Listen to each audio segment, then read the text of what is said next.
Okay, Doug here. I was just thinking the other day about why in the world we make such a fuss about the 357 Max and the 450 Bushmaster and now the new 350 Legend. And here in the state of Michigan, if you live in southern Michigan, you have to hunt with a shotgun or a muzzleloader, or you can hunt with one of those three, if not any of the other straight-walled cartridges. And I guess the answer to all the people that don't live in an area like this is, well, it's all we got. So we buy these rifles and we tinker with them until we get them to work as good as we can, and then we take them out hunting. And I've had great success with the 357 Max.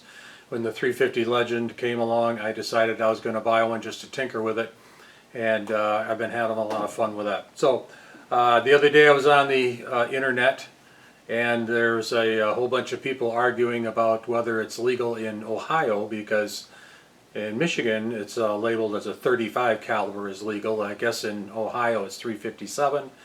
And if anybody has checked with the 350 Legend folks, this happens to be the shells that I'm shooting, the 145 grain. You will notice that if you knock the bullet apart and you measure it, it's going to measure 355, which this isn't anything new.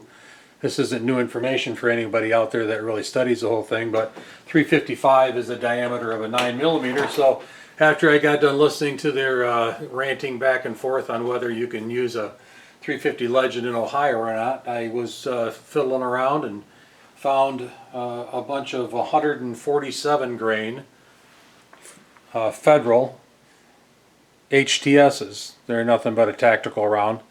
Now I've chronographed these out of my Glock Gen 5, and they are chronographed at about 1020 to 1060, somewhere in that idea. So I thought, hey, get out the old bullet puller, knock a whole bunch of those apart, and reload them into the 350 Legend with 147 grain hollow point.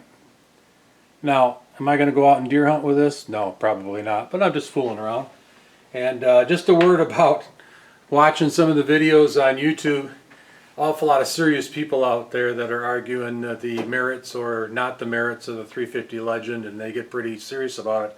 And I guess my message is, hey, let's not be so serious.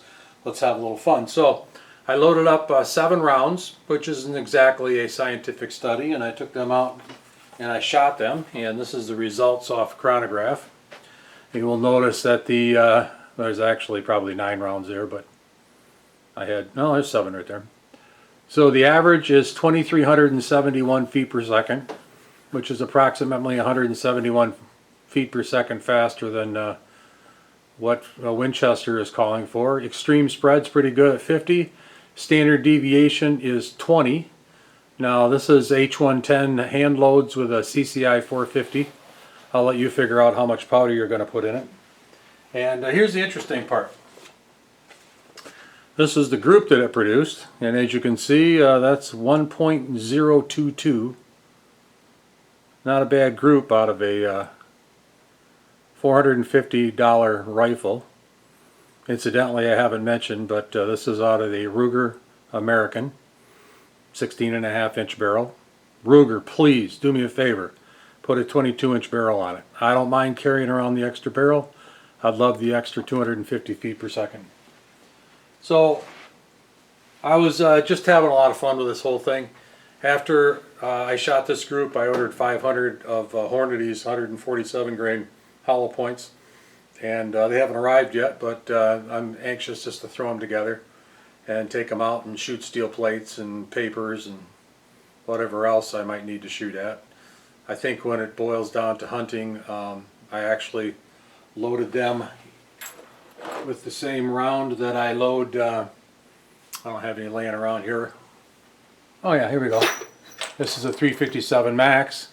This is really the best load that I've really found, is 140 grain flex tip bullet, and I load the exact same gunpowder in the 350 that I do in the 357 Max.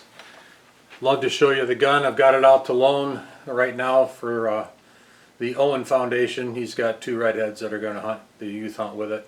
Hopefully they'll have great luck. So that's my story. If you're a hand loader and you like to fool around, try that round just for the heck of it. And if you're not a hand loader, you might want to give it a try because it's kind of fun to make your own loads. As long as you don't blow yourself up, it's a good time. Dugout.